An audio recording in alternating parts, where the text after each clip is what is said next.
Hello and welcome to Entirely English. This is our third part of the videos on American versus English, the differences in the language. Today we're going to be looking at some more. Before that, I want to welcome new subscribers. Susie Jones, 3634, with her custard creams. Nice to see you here. Thank you for joining us. Stuart Wilson, welcome indeed. Paul Kerridge, thank you for subscribing. Infamous Audio, great name. I'll have a look at your channel. Jason I, or is that Jason the First? King Jason, welcome to the channel. And Simple as Liam, you guys have some incredible names. There are other subscribers who have joined us. Unfortunately, YouTube hasn't told me your names. So please pop some details in the comments below. Let us know who you are. And Susie, Stuart, Paul, Infamous Audio, Jason I, and Simple as Liam. Also, pop some information in the comments. Let us know about you, where you're from, what you're interested in, all that sort of stuff. Okay, so back to our video for today. And we are going to start with path. In America, sidewalk. So what the Americans call the sidewalk, the place where people walk beside the road, we simply call a path or a pavement. And we'll come back to pavement in a moment. Path is another word for route. So you have the path to enlightenment, to cross someone's path, to lead someone down the garden path, the path of least resistance, to the beaten path, not pavement and not sidewalk. Path is quite a broad term. It is, as I say, a route. So a path can be used for cycling on, etc. Sometimes we define a path for pedestrians as the footpath, the path for feet rather than wheels or hooves, etc. Sidewalk, because you walk beside the road, seems a bit weird. I presume you don't have a sidewalk in the forest. Do you call that a path? Americans, let me know in the comments. As for pavement, coming back to that, pavement is a word in English for the footpath, a covered one, called pavement originally because they were covered in paving stones. Here's an image of a paving stone. So footpaths would be covered in paving stones, as opposed to the cobbles which would be used on the road. They were extremely hard wearing, but if you've ever tried to walk on them, they are very uncomfortable and very slippy in the wet. So thank goodness for the invention of tar macadam. In America, they call the road the pavement. Perhaps, there is some rubbish on Google search that will tell you that it's because it comes from the Latin word pavamente or something. But pavement are these stones, paving stones to pave a surface. And perhaps in America that comes from their concrete roads. They have these roads that are concrete slabs because you can't do road completely in concrete. So pavement in America, road in Britain, sidewalk in America, path or footpath in Britain. The next one, we're going back into the home, and we have a tap in the kitchen, in the bathroom, and in the garden tap. Americans call it a faucet. Apparently this comes from an old French word, faucet, but it's really strange because in restaurants, etc., in America, they will ask for tap water, not faucet water.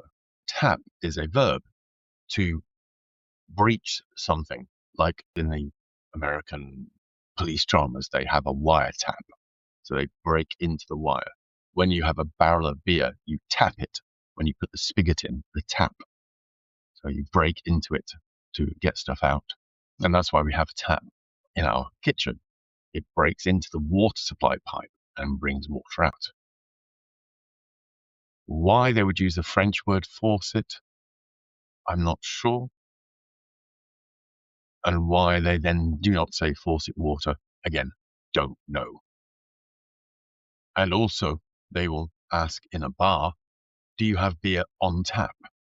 Not do you have beer on faucet? So I don't understand why they have faucet, but they use tap in speech. Another one where Google search, I shouldn't accuse Google, where internet searches will tell you lies, is about crisps and chips.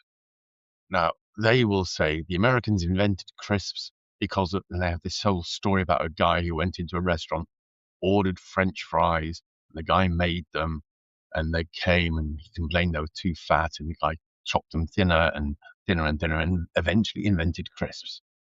Chips, as they call them. That cannot be true, because you look at a French fry. If you cut that thinner and thinner and thinner, you would end up with a stick, a very thin toothpick, not a crisp. Completely different things. I don't know who invented the crisps.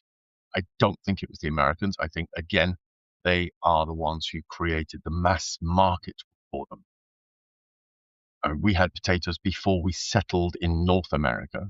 We brought them over, I believe, from South America. And we fried things in lard back then, not in oil. And when I was a kid, you'd go to the chip shop and you'd buy chips, and they would be cooked in lard. And one of the things that was very popular at chip shops, they had these scraps, which were the little bits of potato and batter that had fallen off. They'd scrape them out of the bottom, put them in the dryer, and then sell them in little bags. That would very simply be the origin of the crisp. Again, you can't find real documented proof on the internet. But in Britain, we have crisps. In America, they call them chips. And we have chips, and they call them French fries, which apparently the French hate. They don't like being associated with fried potato. And again, in the home, you will have seen in shows like Friends, Joey and Chandler have an apartment. In Britain, we would call that a flat. We call it a flat because in a tall building, this is a flat space, one floor, one level. You live in a flat, a section of the building, flat. The Americans call it an apartment. We do have apartments in Britain. It is something different. It comes from the word apart. So if, like my sister, she very kindly built an extension onto her house for my father when he became infirm, and he would live there. He had his own bedroom, his own living room, his own bathroom. He lived apart from them, but he was part of the house. So he could join them for meals. They could keep an eye on him, make sure he wasn't hurt, wasn't in trouble, etc. But he lived apart. His living area was an apartment. So in shows like Downton Abbey, they might have their great aunt come and live with them, but she would have an apartment, her own living room, her own bedroom, maybe her own bathroom. In Downton Abbey, they wouldn't have their own kitchen because they had servants, but you get the idea. It's somewhere set apart in your building, part of your building, but apart. So they feel independent. Apartment flats are two different things. If you've ever seen a television show where there's a baby, they will often talk about changing the diapers. In Britain, we call it the nappy. The origins of the word are very similar. But again, we were using the word nappy before the settlers left for America. Nappy comes from the word napkin, which is a small piece of material like you might have at the dinner table next to your plate. Napkin means a small piece of fabric. Diaper has a word going back through Latin and German and French, and essentially it means a thick quality piece of fabric. It would be embroidered with this sort of diamond pattern. In fact, in Shakespeare's Taming of the Shrew, diaper is mentioned in scene 1, where a lord orders his servants to help clean the drunken Christopher Sly. Let one attend him with a silver basin, full of rosewater and bestrewed with flowers, another bear the ewer, the third a diaper. There he is referring to a soft, expensive piece of fabric, often used in the Elizabethan era as a towel.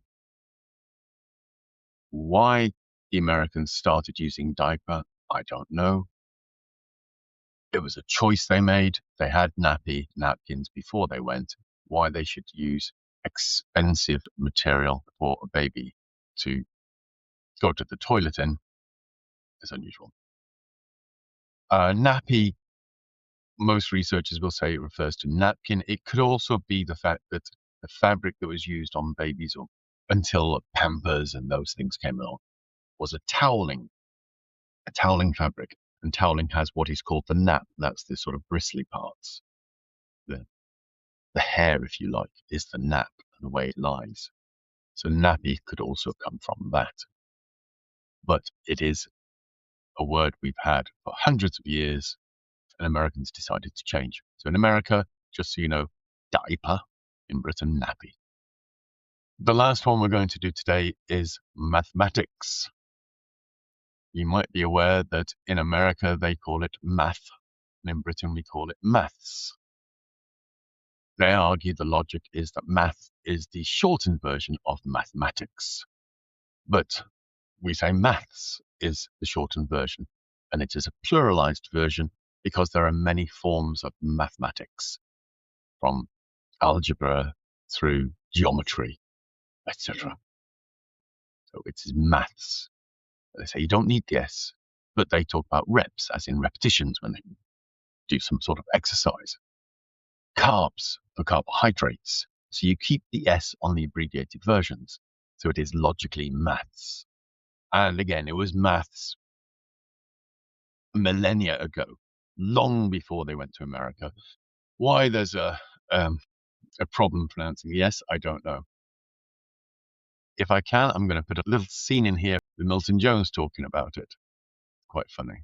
If I am not allowed to do it from copyright, because, BBC, I'll put a link in the description so you can watch it. When I was in America, I really got into the culture. I went into the shop and the guy said, "Have a nice day," and I didn't, so I sued him.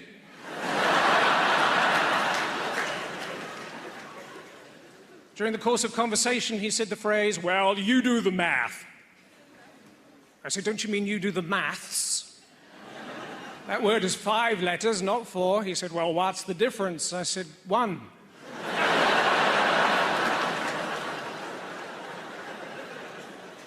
You do the math. All right, in the next video, we're going to be looking at toilets and McDonald's. I'm not making any connection between those two, although there's a funny story from when I was in Russia, and fringes and all sorts. I think there's at least one more video to come. Thank you again to the people who've subscribed. If you've enjoyed this, please click on the like, and I'll see you in about a week. Bye-bye now.